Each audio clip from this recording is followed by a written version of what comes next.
안녕하세요. 정보가 세상을 바꾼다의 인포뱅크입니다. 이번에 전해드릴 내용은 러시아 디폴트 선언, 세계 경제 영향은 제한적일 것에 대해서 한번 알아보도록 하겠습니다.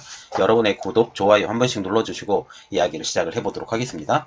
지금 러시아가 끝내 디폴트를 선언했다는 소식이 들려오고 있습니다. 블룸버그의 러시아 디폴트 속보에 뉴욕 증시 선물과 비트코인에 비상이 걸렸다는 소식까지 나오고 있죠.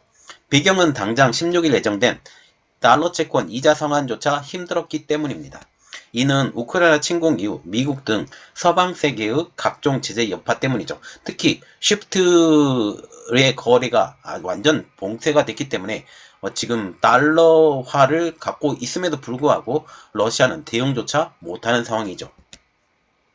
러시아의 디폴트는 세계 경제에 미치는 영향은 제한적이라는 분석이 많지만 서방과 러시아의 대치 상황이 길어지면 길어질수록 각국의 실물 경제에 미치는 부담도 만만치 않을 전망입니다. 자, 그래서 이번에 알아볼 내용은 러시아 디폴트 선언, 세계 경제의 영향은 제한적일 것입니다. 러시아의 디폴트, 채무 불이행의 여부를 가늠할 시험대가 오는 16일이었으나 러시아는 끝내 디폴트를 선언하기로 한 것으로 보이고 있죠. 러시아는 16일 현재 달러 채권 이자 1억 1,800만 달러, 한국 돈으로 1,462억 원을 갚아야 합니다. 러시아는 오는 28일 날도 1억 200만 달러, 31일 날 4억 4,653만 달러의 달러 채권이 도래하고 있죠.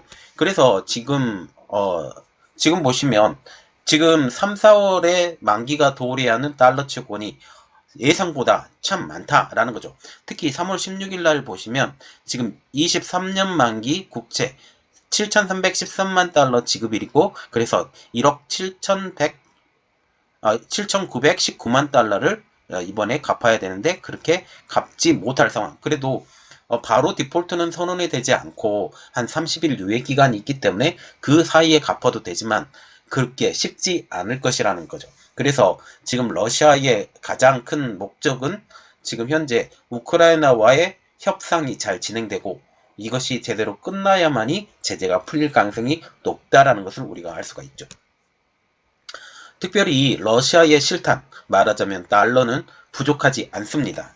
한국은행에 따르면 러시아의 외환 보유액은 지난 1월 말 기준 6,302억 달러로 중국의 3조 2,216억 달러, 일본의 1조 3,859억 달러, 그리고 스위스의 1조 926억 달러에 이어서 세계 5위 수준이라는 것이죠. 문제는 미국 등 서방이 지난달 26일 날 러시아를 국제은행 간 통신협회 쉬프트 결제망에서 배제하기로 하면서 외환 보유액에 접근이 어려워졌기 때문입니다. 그래서 지금 달러로 지금 만들어진 외환 보유액이 이것이 지금 문제가 생겼다라는 것이죠. 러시아는 앞서 제재가 풀릴 때까지 루블화로 갚겠다고 주장을 했습니다. 그러나 이 채권은 달러로 지급하기로 원래 계약했던 것이었기 때문에 신용평가 기관들은 루블화나 아니면 중국의 위안화 등 다른 화폐로 갚을 경우 디폴트 상태와 같다고 밝히고 있죠. 시장에서는 이미 러시아가 디폴트에 빠질 가능성이 높다고 평가하고 있었습니다. 피치 등 국제 신용평가사들은 러시아 장기 신용 등급을 디폴트 직전 단계인 C등급으로 강등한 상황. 지난주 피치는 러시아가 빚을 갚으려는 의지도 빚을 갚을 능력도 없다라고 하면서 디폴트가 임박했다라는 입장을 냈습니다. 크리스탈리나 게오르기예바 IMF 총재도 지난 13일 미국 CBS와의 인터뷰에서 러시아의 디폴트는 더 이상 불가능한 일이 아니다라고 하면서 러시아는 돈이 있지만 접근할 수 없다라고 지적을 했죠. 그래서 결국은 디폴트는 기정사실화로 받아들인 입장입니다. 이미 시장은 러시아의 디폴트를 예상한 상황. 지난 7일 뉴욕 시장에서 거래된 러시아의 신용부도 스와프 CDS 프리미엄은 4123.93bp, 1bp가 한 0.01%로 지금 전날보다 무려 1788.62bp가 치솟았습니다. 지난달 초까지만 해도 200bp 내외 수준이었던 것이 지금 4123, 벌써 이것만 해도 한 20배 이상 지금 튀어오른 상황이죠. 러시아의 이번 디폴트는 1917년 블라디미르 레닌이 이끈 볼셰비키 혁명으로 왕정을 몰아낸 뒤 제정 러시아의 채무 변제 거부로 생긴 디폴트 이후에 최초의 외화 디폴트가 됩니다. 물론 루브라 디폴트는 그전에도 있었지만 지금 달러 디폴트는 이번이 처음이라는 것이죠. 이 1917년 이후 국제신용평가사인 스탠다드 푸어스는 합의된 통화가 아닌 다른 통화로 채무를 상환하는 것은 디폴트로 간주할 것으로 지적을 하고 있고 3대 그 신용평가사 모두 지금 이렇게 이야기를 하고 있죠. 16일 만기가 도래한 두 건의 달러화 국채는 모두 루브라 상환이 가능하다는 옵션이 아예 없었던 것입니다. 이자 상환에 실패하거나 달러화가 아닌 루브라로 만약 이것을 지급하게 된다면 약 1,500억 달러에 이르는 러시아 정부와 가스프롬, 루크오일, 스베르방크 등 기업들의 외화 부채에 대한 연쇄 디폴트가 시작될 것이라고 블룸버그는 보도하고 있죠. 그래서 지금 현재 러시아의 디폴트가 문제가 되는 것이 아니라 러시아 정부와 그에 따르는 기업들, 가스프롬 같은 경우는 지금 천연가스를 공급해주는 업자죠. 그리고 루크오일, 스베르방크 이 모든 회사들이 디폴트의 위험에 빠질 것이다 라고 보고 있다는 것이죠. 러시아는 1998년 금융위기 당시 루브라 국채에 대한 디폴트를 맞았습니다. 자, 지금 우리가 눈여겨봐야 될 것은 1998년 루브라 국채의 디폴트를 맞았지만 달러화 국채의 디폴트는 맞지 않은 상황이죠. 당시 달러화 표시 국채에 대해서는 모라토리엄, 즉 채무 지불 유예를 선언했죠. 그래서 못 갚는다는 것이 아니라 조금 지불을 유예해달라고 얘기를 했던 것이죠. 앞서서 푸틴 러시아 대통령이 서방의 제재에 가담한 비우호 국가의 투자자들에게 루브라로 채무를 상환할 수 있도록 한 대통령령을 공포하기도 했습니다. 그러나 외국에서 이것을 인정하지 않기 때문에 이것은 무용지물이 되겠죠. 그러면 이번에 러시아의 디폴트가 이제 현실화가 됐고 30일 이후면 러시아의 디폴트가 완전히 공인이 되는 상황에서 이 영향은 어떻게 될 것이냐라는 것이죠. 러시아의 디폴트 사태가 국제 경제에 미칠 영향에 대해서는 전망이 엇갈리고 있습니다. 일단 러시아가 디폴트를 선언하더라도 세계 경제에 미친 영향은 극히 제한적일 것이라는 분석이 대다수를 이루고 있죠. 왜냐하면 2014년 러시아의 크림반도 병합 이후 러시아에 가해진 경제 제재를 교훈을 삼아서 각국 금융사들이 러시아 투자 자금을 대폭적으로 줄였기 때문입니다. 국제금융센터에 따르면 전 세계 은행의 대러시아 익스포저 위험 노출액은 2014년 4분기 2,564억 달러에서 지난해 3분기에는 1,215억 달러, 그래서 8년 사이에 절반 수준까지 지금 떨어진 상황이죠. 게오르기베아 IMF 총재도 1200달러 규모의 러시아 익스포저가 무시할 수준은 아니다. 그렇지만 세계 경제 시스템을 흔들 정도는 아니라고 평가하고 있죠. JP모건도 러시아 정부가 빌린 돈은 작년 말 기준 400억 달러, 약 49조 7천억 원을 상대로 지금 이것이 상대적으로 적다라고 평가하고 있죠. 즉 러시아가 디폴트에 빠지더라도 최대 약 600달러, 47조 5천여 원의 지금 빚이 생기는데 이건 2020년 아르헨티나가 디폴트 사태를 겪을 때 진빚 정도로 세계 경제에 큰 영향은 없을 것이라고 CNN은 분석하고 있습니다.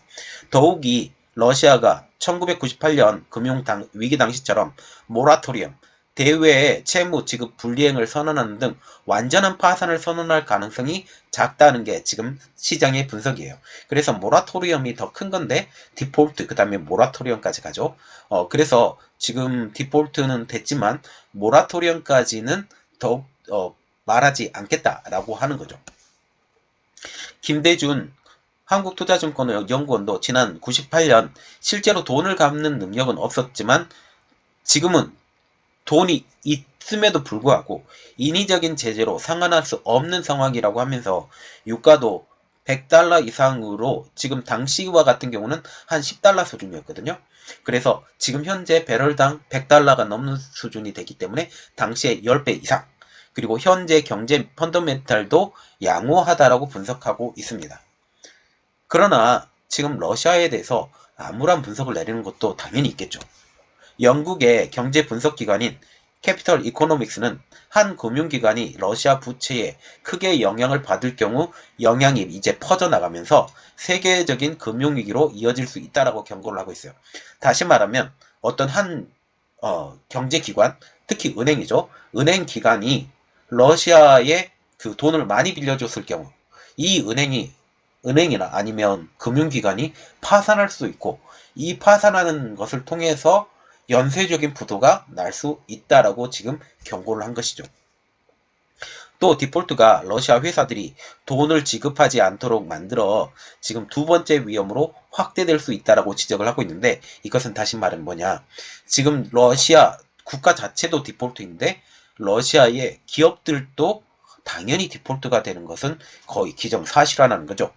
그래서 러시아 회사들에게서 지금 물린 돈이 상당히 있거든요. 이것까지 생각한다면 큰 문제가 될 수 있다라고 분석을 한 것이죠. 특히 러시아와 우크라이나 전면전이 장기화가 될 경우, 그리고 이에 따른 서방 국가의 경제 제재가 장기화될 경우, 이럴 경우에는 유럽과 신흥국 등 각국 경제에 미치는 타격도 더욱더 커질 것이라는 우려도 나오고 있습니다. 지금 박상현 하이투자증권연구원도 스태그플레이션, 즉 경기 침체 그리고 물가 상승, 이 위험이 현실화하면서 예상치 못했던 신용 위험이 초래할 수가 있는 데다가 지금 우크라이나 사태 장기화에 따른 금융 손실이 유럽은행 그리고 신흥 금융시장으로 전이될 여지가 있다라는 점을 경계해야 된다라고 강조하고 있어요. 그래서 러시아로부터 시작되었던 이 금융위기의 불길이 전 세계적으로 퍼질 수 있다라는 측면까지 우리가 대비를 해야 된다라는 사실이죠. 지금 러시아 디폴트 선언에 해외 펀드 시장도 들썩이고 있습니다. 최근 해외 주식형 펀드의 일주간 수익률이 마이너스 4.13%를 기록한 것이죠. 국가별로 보면 러시아 주식형 펀드 수익률의 급락세가 지금 두드러지는데요. 러시아 주식가 같은 경우는 마이너스 27.13%, 중국 주식이 마이너스 4.97%, 일본 주식이 마이너스 3.24%, 베트남 주식이 마이너스 2.03%, 브라질 주식이 마이너스 1.54%입니다. 그래서 지금 러시아 주식형 펀드 수익률이 러시아가 지금 가장 많이 떨어졌다는 것을 확인할 수가 있죠. 최근 우크라이나를 침공해서 전쟁을 이어가고 있는 러시아의 디폴트 위기가 글로벌 증시의 투자 심리에 영향을 미친 모양새입니다. 자, 지금 보시면 지금 러시아가 디폴트를 공식적으로는 선언을 안 했어도 그래도 지금 거의 공식적으로 선언한 것처럼 지금 보이고 있는 것이죠. 그러나 러시아의 디폴트가 현실화가 돼도 그렇게 큰 영향이 없을 것이다 라는 그런 이야기가 나오고 있어요. 특별히 그 블룸버그가 제시한 러시아 채권 거래가 공개된 기관의 보유 내역에 따르면 블록락 같은 경우는 14억 5천만 달러, 피델리티가 3억 8천만 달러, 더 캐피탈 그룹이 3억 1천만 달러.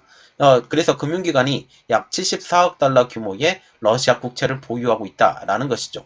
그리고 러시아 자산에 투자한 연기금으로는 사우디아라비아 국부펀드 PIF가 100억 달러, 카타르 국부펀드 QIA가 90억 달러, 일본 정부의 연금펀드 GPIF가 19억 달러 등이 있어요. 그런데 지금 현재 이렇게 해도 지금 많은 그 영향이 미쳐지지 않을 것이다라는 분석이 더욱더 커지죠.